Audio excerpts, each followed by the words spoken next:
આપણા ગુજરાત રાજ્યમાં દારૂ ઉપર પ્રતિબંધ છે કે દારૂ મળે છે? પ્રતિબંધ છે.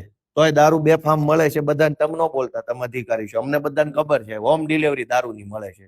દારૂ ઉપર પ્રતિબંધ છે, તોય દારૂ જોઈએ એટલો મળે છે ને હોમ ડિલિવરી ઘરે બેઠા મળે છે. ખાતર ઉપર પ્રતિબંધ નથી, પણ ખાતર મળતું નથી, તો કોને જઈને કહેવાનું? અમે કઈ બાંગ્લાદેશી નથી, ઓલા ચંડોળા તળાવે રે ઈવડાઈ અમે નથી. અમે તો આ દેશના જ છે. અમારી 500 પેઢીઓ આ દેશમાં થઈ.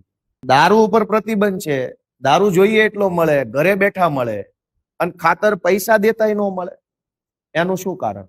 તો તમારી તાલુકાના મેજિસ્ટ્રેટ તરીકે, પુરવઠા અધિકારી તરીકે કઈ જવાબદારી ખરી કે પછી ગમે એટલું કહીએ એનો કોઈ અર્થ નથી?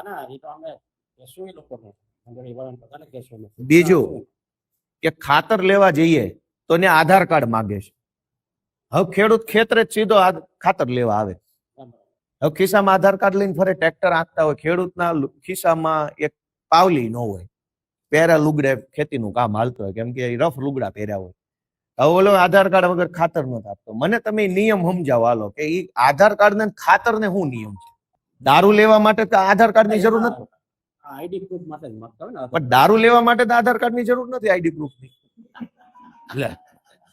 દારૂ લેવો હોય તો વગર આધાર કાર્ડે મળે છે, ખાતર લેવો તો આધાર કાર્ડ દેવાનું.